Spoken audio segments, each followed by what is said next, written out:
बड़ी ही प्रचलित कथा है। एक आदमी निरंतर रोता था। मंदिर में जाकर कहता कि हे प्रभु, मुझे इतना दुखी क्यों बनाया? आखिर मैंने तेरा क्या बिगाड़ा है? यह तो अन्याय है। मैं तो सुनता था कि तू बड़ा न्यायी है, कृपालु है, महाकरुणावान है। मगर सब तो धोखे की बातें हैं। मुझे इतना दुख क्यों दिया? सब तो मज़े में है, सभी आनंद कर रहे हैं, मैं ही दुख में पड़ा हूँ। कृपया मुझ पर कृपा करें। अगर सुख नहीं दे सकते तो कम से कम इतना तो कर दें कि किसी और का दुख मुझे दे दें और मेरा दुख किसी और को दे दें। उसी रात उसने सपना देखा कि कोई आकाश से कह रहा है कि सब लोग अपने अपने दुख लेकर मंदिर पहुंच जाएं। वह बड़ी जल्दी जल्दी तैयार हो गया। उसने जल्दी से अपना दुख अपनी पोटली में बांधा, पोटली उठाई और भागा मंदिर की ओर। तभी वह देखकर बड़ा हैरान हुआ कि पूरे गांव के लोग अपनी अपनी पोटलियां लिए जा रहे हैं। वह सोचता था, जिनके जीवन में कोई भी दुख नहीं, राजा भी भागा जा रहा है, वजीर भी भागे जा रहे हैं, नेता भी जा रहे हैं, पंडित पुरोहित भी भागे जा रहे हैं। उसने मौलवी को भी देखा, वह भी अपनी पोटली लिए चला जा रहा था। उसे यह भी हैरानी की बात लगी कि किसी की पोटली छोटी नहीं थी। वह सोचने लगा कि जब बदलने का मौका आएगा तो किससे बदलेगा, क्योंकि सभी बड़ी बड़ी पोटलियां लिए दिखाई दे रहे हैं।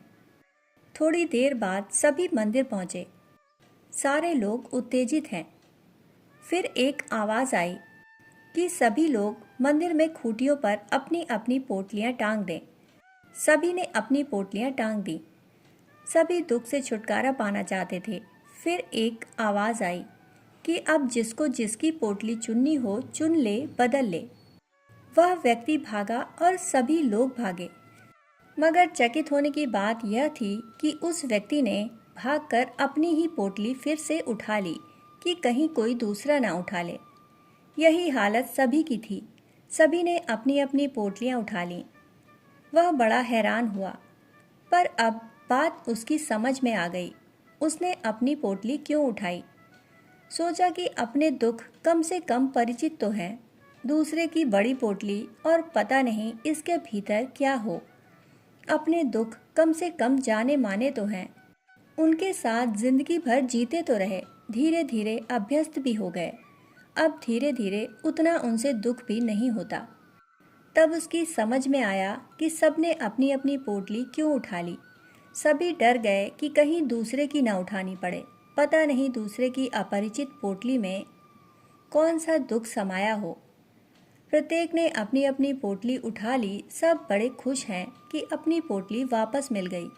सब अपने घर की तरफ भागे जा रहे हैं।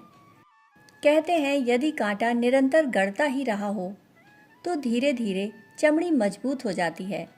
उस जगह कांटा गड़ते गड़ते फिर चमड़ी में उतना दर्द भी नहीं होता।